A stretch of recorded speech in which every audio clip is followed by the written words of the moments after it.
याद तुम्हारी आती है बाबा, याद तुम्हारी आती है। याद तुम्हारी आती है बाबा, याद तुम्हारी आती है। मधुबन का हर कण कहता है, हम बच्चों का मन कहता है। याद तुम्हारी आती है, याद तुम्हारी आती है बाबा, याद तुम्हारी आती है। याद तुम्हारी आती है बाबा, याद तुम्हारी आती है।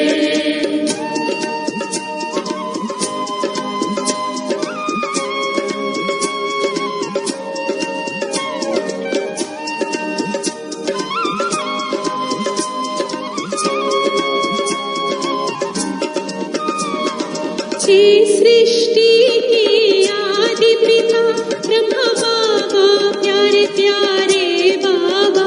कितने अच्छे हमको लगते आँखों के तारे तुम बाबा, कितना ही प्यार दिया बाबा, बाबा याद तुम्हारी आती है, याद तुम्हारी आती है बाबा, याद तुम्हारी आती है, याद तुम्हारी आती है बाबा, याद तुम्हारी आती है।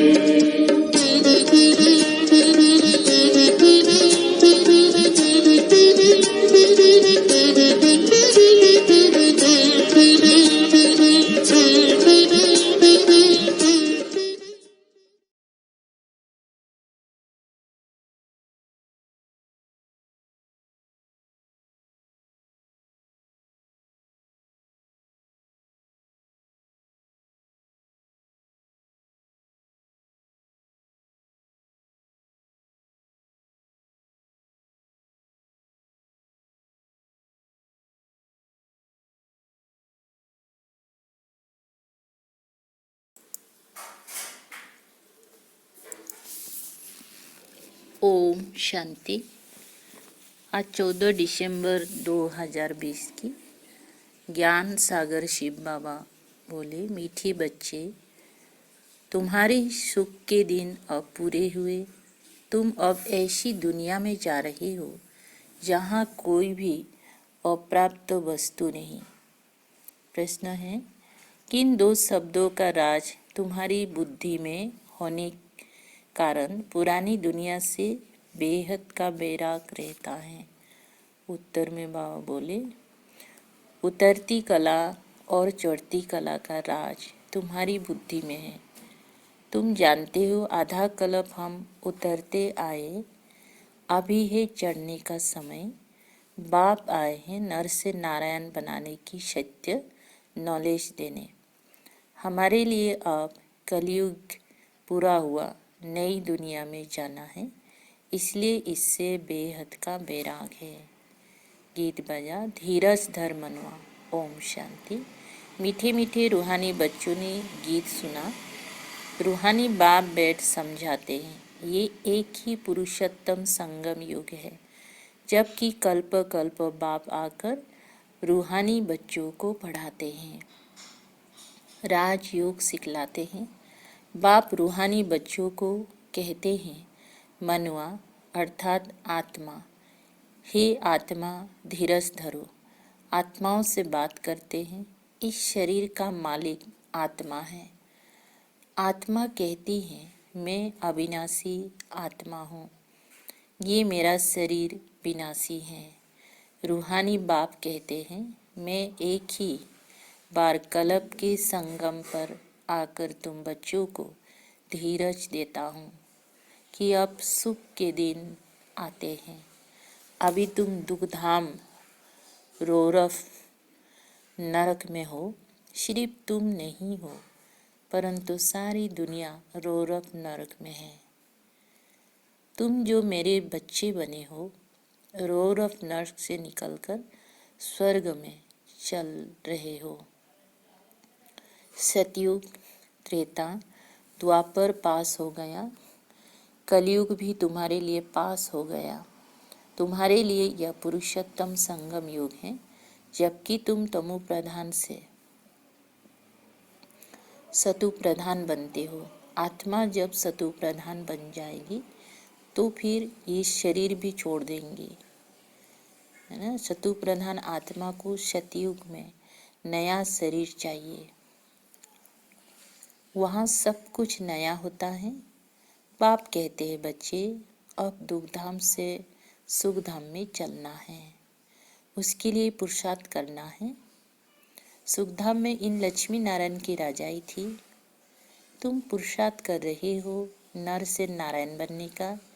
ये सत्यनारायण से, यह सत्य नर से नारायण बनने की नॉलेज है।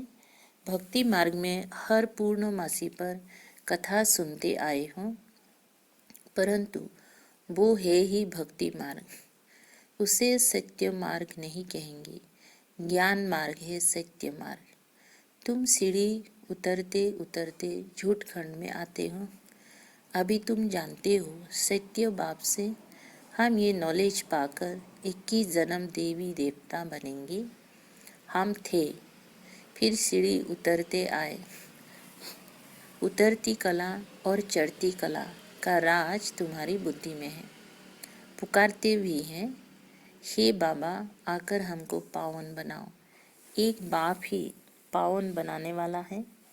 बाप कहते हैं बच्चे तुम सतयुग में विश्व के मालिक थे, बहुत धनवान, बहुत सुखी थे।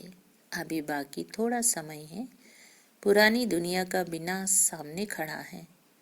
नई दुनिया में एक राज्य एक भाषा थी, उसको कहा जाता है अद्वैत राज्य। अभी कितना द्वैत है, अनेक भाषाएं हैं। जैसे मनुष्यों का झाड़ बढ़ता जाता है, भाषाओं का भी झाड़ वृद्धि को पाता जाता है। फिर होगी एक भाषा। गायन है ना, वर्ल्ड की हिस्ट्री ज्योग्राफी रिपीट मनुष्यों की बुद्धि में नहीं बैठता। बाप ही दुख की पुरानी दुनिया को बदल सुख की नई दुनिया स्थापन करते हैं। लिखा हुआ है प्रजापिता ब्रह्मा द्वारा डिटिज्म की स्थापना। ये है राजयुग की पढ़ाई, ये ज्ञान जो गीता में लिखा हुआ है, बाप ने जो सन्मुख सुनाया वो फिर मनुष्यों ने भक्ति मार्ग के लिए बैठ लिखा है, जिससे तुम उतरते आए हो। अभी भगवान तुमको पढ़ाते हैं ऊपर चढ़ने के लिए। भक्ति को कहा ही जाता है उतरती कला का मार्ग, ज्ञान ही चढ़ती कला का मार्ग। ये समझाने में तुम डरो मत। फल ऐसे भी हैं जो इन बातों को ना समझने कारण विरोध करेंगे, शास्त्रवाद करेंगे, परंतु तुमको कोई से शास्त्रवाद नहीं करना है। बोलो शास्त्र, वेद, उपनिषद व गंगा स्नान करना, तीर्थ आदि करना, ये सब भक्ति कांड है। भारत में रावण भी है बराबर, जिसकी एफिजी जलाते हैं। वैसे तो दुश्मनों की एफिजी जलाते हैं अल्पकाल के लिए। ये इस एक रावण की ही एफिजी हर बरस जलाते आते हैं। बाप कहते हैं तुम गोल्डन एज बुद्धि से आयरन एज बुद्धि हो गए हो। तुम कितनी सुखी थे। बाप आते ही हैं सुखधाम की स्थापना करने। फिर बाद में जब भक्ति मार्ग शुरू होता है तो दुखी बनते हैं, फिर सुखदाता को याद करते हैं, वो भी नाम मात्र, क्योंकि उनको जानते नहीं। गीता में नाम बदल दिया है। पहले पहले तुम ये समझाओ कि ऊंच ते ऊंच भगवान एक है, याद भी उनको करना चाहिए। एक को याद करना, उसको ही अव्यभिचारी याद, अव्यभिचारी ज्ञान कहा जाता है। तुम अभी ब्राह्मण बने हो तो भक्ति नहीं करते हो, तुमको ज्ञान है। बाप पढ़ाते हैं जिससे हम यह देवता बनते हैं। देवी गुण भी धारण करने हैं, इसीलिए बाबा कहते हैं अपना चार्ट रखो तो मालूम पड़ेगा हमारे में कोई आसुरी गुण तो नहीं है। देह अभिमान है पहला अवगुण, फिर दुश्मन है काम। काम पर जीत पाने से ही तुम जगत जीत बनेंगे। तुम्हारा उद्देश्य ही ये है। इन लक्ष्मी नारायण के राज्य में कोई अनेक धर्म थे नहीं। सतयुग में देवताओं का ही राज्य होता है। मनुष्य होते ही कलयुग में हे भल वो भी मनुष्य, परंतु देवी गुण वाले। इस समय सब मनुष्य है आसुरी गुण वाले। सतयुग में काम महाशत्रु होता नहीं। बाप कहते हैं इस काम महाशत्रु पर जीत पाने से तुम जगत जीत बनेंगे। वहाँ रावण होता नहीं, ये भी मनुष्य समझ नहीं सकते। गोल्डन एज से उतरते उतरते तमु प्रधान बुद्धि बने हैं, अब फिर सतु प्रधान बनना है। उसके लिए ही एक दवाई मिलती है। बाप कहते हैं अपने को आत्मा समझ, बाप को याद करो तो जन्म जन्मांतर के पाप भस्म हो जाएंगे।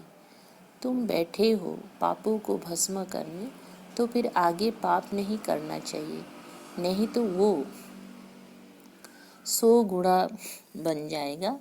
विकार में गए तो 100 गुणा दंड पड़ जाएगा। फिर वो मुश्किल चढ़ सकते हैं। पहला नंबर दुश्मन है ये काम। 5 मंजिल से गिरेंगी तो हट गुट एकदम टूट जाएगी, शायद मर भी जाए। ऊपर से गिरने से एकदम चकनाचूर हो जाते हैं। बाप से प्रतिज्ञा तोड़ काला मुंह किया तो गया, आसुरी दुनिया में चला गया। यहाँ से मर गया, उनको ब्राह्मण भी नहीं शूद्र कहा जाएगा। बाप कितना सहज समझाते हैं। पहले तो ये नशा रहना चाहिए। अगर समझो कृष्ण भगवानोबाज भी हो, वे भी तो जरूर पढ़ा करके आप समान बनाएंगे ना। परंतु कृष्ण तो भगवान हो ना सके, वो तो पुनर्जन्म में आते हैं। बाप कहते हैं मैं ही पुनर्जन्म रहित हूँ। राधे कृष्ण। लक्ष्मी नारायण अथवा विष्णु एक ही बात है। विष्णु के 2 रूप लक्ष्मी नारायण और लक्ष्मी नारायण का ही बचपन है राधे कृष्ण। ब्रह्मा का भी राज समझाया है। ब्रह्मा सरस्वती सो लक्ष्मी नारायण अब ट्रांसफर होते हैं। पिछाड़ी का नाम इनका ब्रह्मा रखा है।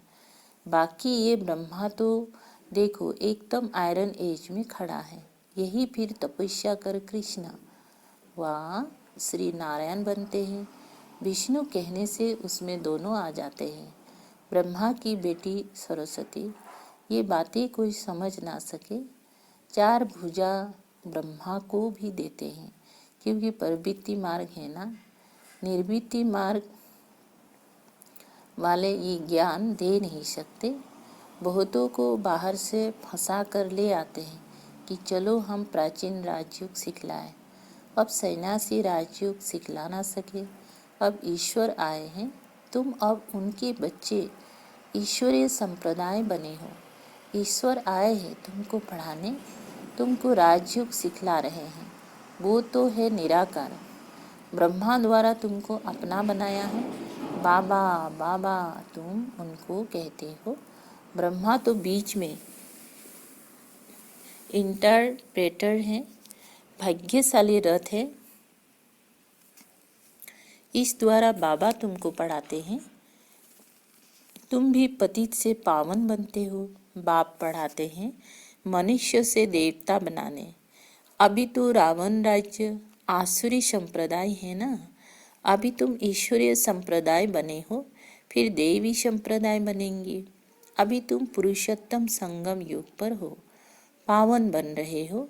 सन्यासी लोग तो घर बार छोड़ जाते हैं। यहाँ बाप तो कहते हैं भल स्त्री पुरुष घर में इकट्ठे रहो। ऐसे मत समझो स्त्री नागिन है, इसीलिए हम अलग हो जाए तो छूट जाएंगे। तुमको भागना नहीं है। वो हद का सन्यास है जो भागते हैं। तुम यहाँ बैठे हो, परंतु तुमको इस बिकारी दुनिया से बैराग है। ये सब बातें तुम्हें अच्छी रीति धारण करनी है, नोट करना है और परहेज भी रखनी है। देवी गुण धारण करने हैं। श्री कृष्ण के गुण गाए जाते हैं ना। यह तुम्हारी एम ऑब्जेक्ट है। बाप नहीं बनते, तुमको बनाते हैं। फिर आधा कल्प के बाद तुम नीचे उतरते तमो प्रधान बनते हो। मैं नहीं बनता हूँ, ये बनते हैं ना। ब्रह्मा 84 जन्म भी इसने लिए हैं, इनको भी अभी सतु प्रधान बनना है। यह पुरुषार्थी हैं। नई दुनिया को सतु प्रधान कहेंगे। हर एक चीज पहले सतु प्रधान फिर सतो रजो तमो में आती है। छोटे बच्चे को भी महात्मा कहा जाता है क्योंकि उनमें विकार होते नहीं, इसीलिए उनको फूल कहा जाता है। सन्यासियों से छोटे बच्चों को उत्तम कहेंगे क्योंकि सन्यासी तो फिर भी लाइफ पास कर आते हैं ना। 5 विकारों का अनुभव है, बच्चों को तो पता नहीं है ना, पता नहीं रहता, इसीलिए बच्चों को देख खुशी होती है। चैतन्य फूल है, अपना तो है ही प्रवृत्ति मार्ग। अभी तुम बच्चों को इस पुरानी दुनिया से नई दुनिया में जाना है। अमर लोक में चलने के लिए तुम सब पुरुषार्थ करते हो। मृत्यु लोक से ट्रांसफर होते हो।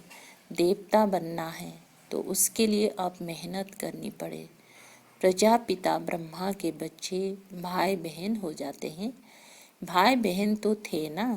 प्रजापिता ब्रह्मा की औलाद आपस में क्या ठहरे। प्रजापिता ब्रह्मा गाया जाता है। जब तक प्रजापिता का बच्चा ना बने सृष्टि की रचना कैसे हो। प्रजापिता ब्रह्मा के हैं सब रूहानी बच्चे। वे ब्राह्मण होते हैं जिस्मानी यात्रा वाले, तुम हो रूहानी यात्रा वाले। वे पतित, तुम पावन। वे कोई प्रजापिता की संतान नहीं है, ये तुम समझते हो। भाई बहन जब समझे तब विकार में ना जाए। बाप भी कहते हैं खबरदार रहना, हमारा बच्चा बनकर कोई क्रिमिनल काम नहीं करना, नहीं तो पत्थर बुद्धि बन जाएंगी। इंद्र सभा की कहानी भी है। शूद्र को ले आई तो इंद्र सभा में उनकी बदबू आने लगी, तो बोला पतित को यहाँ क्यों लाया है। फिर उनको श्राप दे दिया। वास्तव में इस सभा में भी कोई पतित आ नहीं सकते। भल बाप को मालूम पड़े व ना पड़े, ये तो अपना ही नुकसान करते हैं और ही 100 गुना दंड पड़ जाता है। पतित को अलाउ नहीं है, उन्हों के लिए विजिटिंग रूम ठीक है। जब पावन बनने की गारंटी करे, देवी गुण धारण करे तब अलाउ हो। देवी गुण धारण करने में टाइम लगता है। पावन बनने की एक ही प्रतिज्ञा है, ये भी समझाया है। देवताओं की और परमात्मा की महिमा अलग अलग है। पतित पावन लिबरेटर गाइड बाप ही है। सब दुखों से लिबरेट कर अपनी शांति धाम में ले जाते हैं।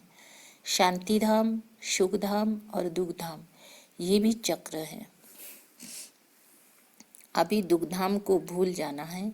शांति धाम से सुख धाम में वे आएंगे जो नंबरवार पास होंगे, वही आते रहेंगे। ये चक्र फिरता रहता है।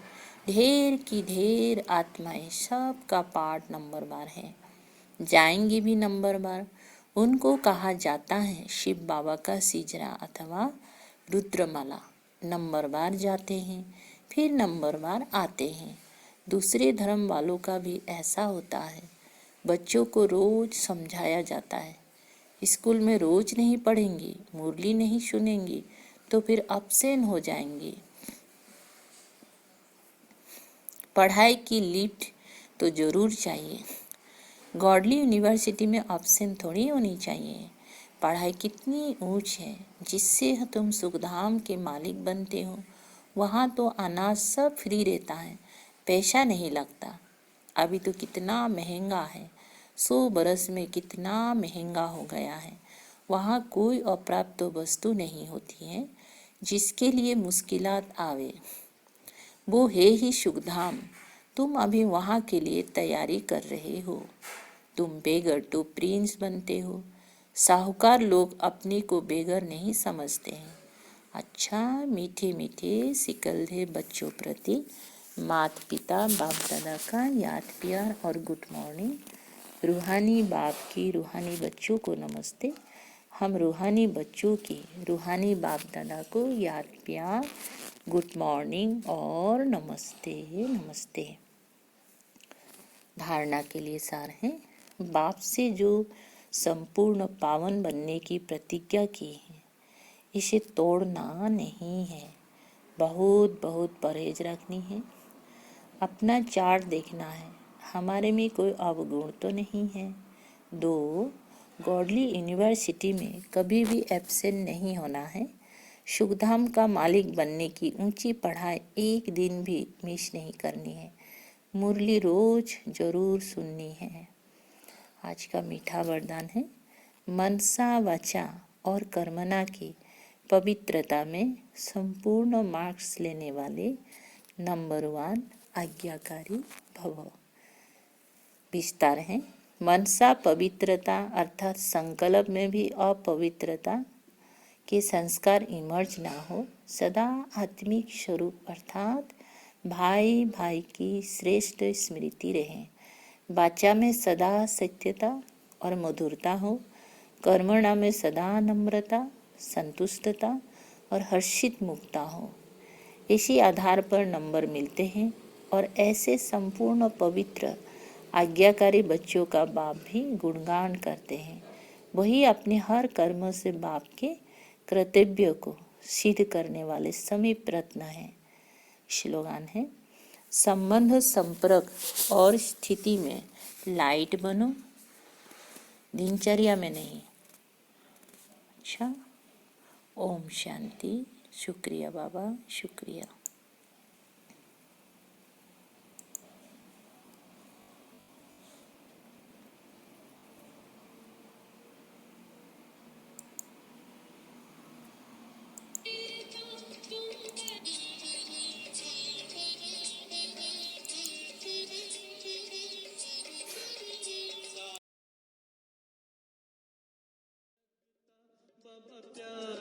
तेरा ये उपवन अव्यक्त प्यार फिर भी मिलता, तुम बना रहे जीवन बंधन। संसार बदलने वाले बाबा याद तुम्हारी आती है, याद तुम्हारी आती है बाबा, याद तुम्हारी आती है, याद तुम्हारी आती है बाबा, याद तुम्हारी आती है।